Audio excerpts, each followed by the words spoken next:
on a la chance à présent d'accueillir à distance la ministre québécoise des aînés et des aidants, qui s'appelle Marguerite Blais. En octobre ou novembre 2021, donc il y a quelques mois, le Québec a décidé d'engager une politique ambitieuse de soutien aux proches aidants, dotée d'une enveloppe pour 5 ans de 200 millions de dollars. Ce qui est important, c'est à peu près 150 millions d'euros. Et lorsqu'on sait qu'il y a au Québec environ 1,5 million d'aidants, ça veut dire que c'est un effort absolument important qui sera développé pour engager pour les prochaines politiques ambitieuses de soutien aux aidants. Cette politique, elle propose 61 mesures concrètes qui visent essentiellement à reconnaître pour mieux soutenir les personnes proches aidantes autour de 3 axes principaux que sont d'une part l'information et la formation, qui sont d'autre part le soutien psychosocial et qui sont enfin le développement des solutions de répit.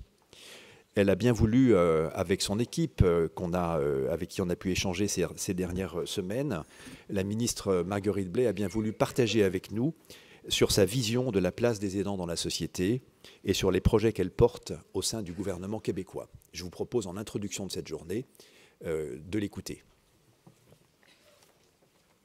Bonjour à toutes et à tous. Merci pour cette invitation. Je suis très heureuse d'avoir l'occasion de prendre part à cet événement si important. Malheureusement, je ne pouvais pas me joindre à vous pour ce 3e congrès francophone sur le répit et l'accompagnement des aidants, mais il me fait plaisir de vous partager quelques mots qui concernent la proche aidance au Québec. C'est avec beaucoup d'humilité que je suis devenue la première ministre responsable des aînés et des proches aidants. Grâce à la volonté de notre premier ministre, François Legault, notre gouvernement a posé des gestes sans précédent pour les personnes proches aidantes et nous en avons fait une grande priorité. Soutenir la qualité de vie, la santé et le bien-être des personnes proches aidantes est un enjeu primordial qui m'interpelle au plus haut point.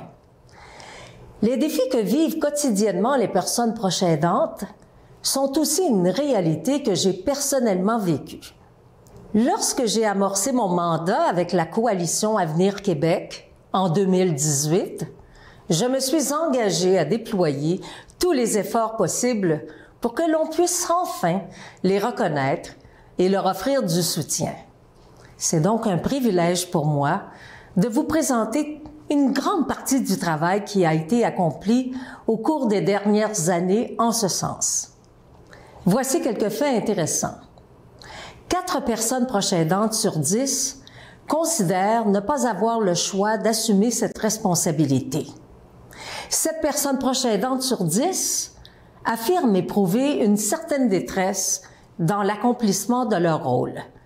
Par ailleurs, des études démontrent que cette responsabilité peut entraîner des conséquences sur la santé physique et psychologique des personnes proches aidantes, de même que sur leurs finances personnelles, leur vie professionnelle et la relation avec leur entourage. Il était grand temps de mettre le projecteur sur la question des personnes proches aidantes et de réaffirmer qu'il s'agit d'une priorité pour notre société pour les années à venir. Pour ce faire, il fallait tout d'abord faire un important changement législatif.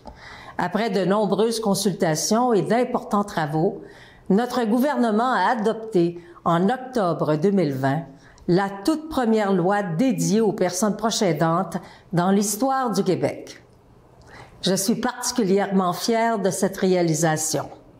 L'adoption de la loi visant à reconnaître et à soutenir les personnes proches aidantes est un jalon important de notre démarche afin de reconnaître l'apport indispensable et offrir davantage de soutien aux personnes proches aidantes.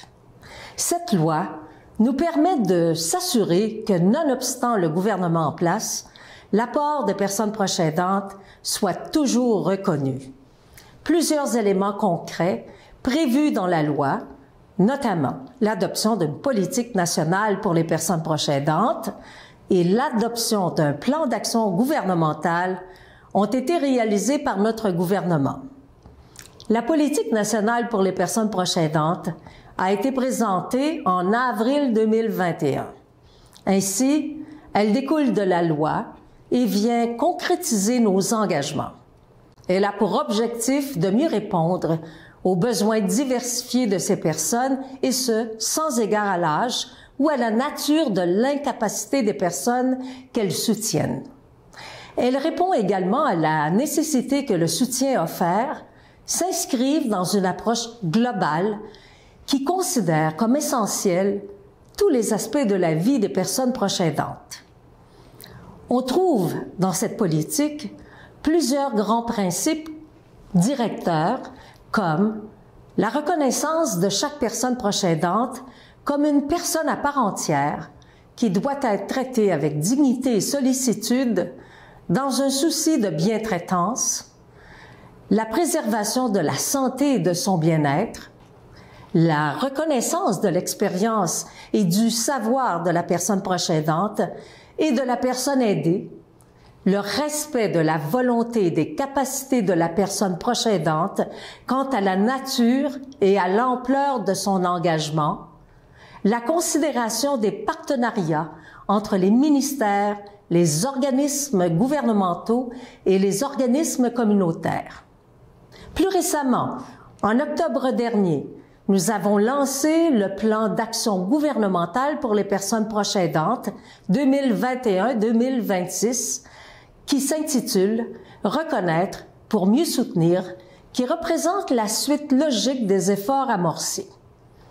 Il représente 61 mesures concrètes pour offrir aux personnes proches aidantes différentes formes de soutien ainsi qu'une reconnaissance hautement méritée. Par ce plan d'action, nous nous donnons les moyens de mieux agir de manière concertée et coordonnée afin d'assurer une réponse adaptée aux besoins des personnes proches aidantes tout au long de leur parcours. Nous venons ainsi poursuivre un changement profond et tangible dans notre perception de nos approches quant à la façon de reconnaître et soutenir les personnes proches aidantes. Une multitude d'actions se concrétisent pour leur offrir du soutien au quotidien, que ce soit par les milieux communautaires, par le réseau de la santé et des services sociaux ou par d'autres secteurs importants dans leur vie. Une attention particulière a été portée aux grands besoins des personnes proches aidantes.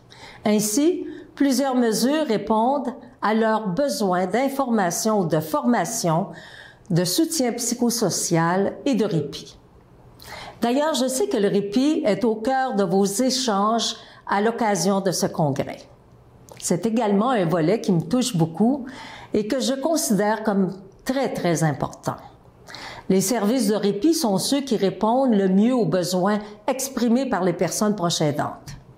Plusieurs investissements sont faits pour intensifier et diversifier l'offre des services de répit au Québec, notamment pour élargir à de nouvelles clientèles ou pour bonifier les services dans différentes régions du Québec.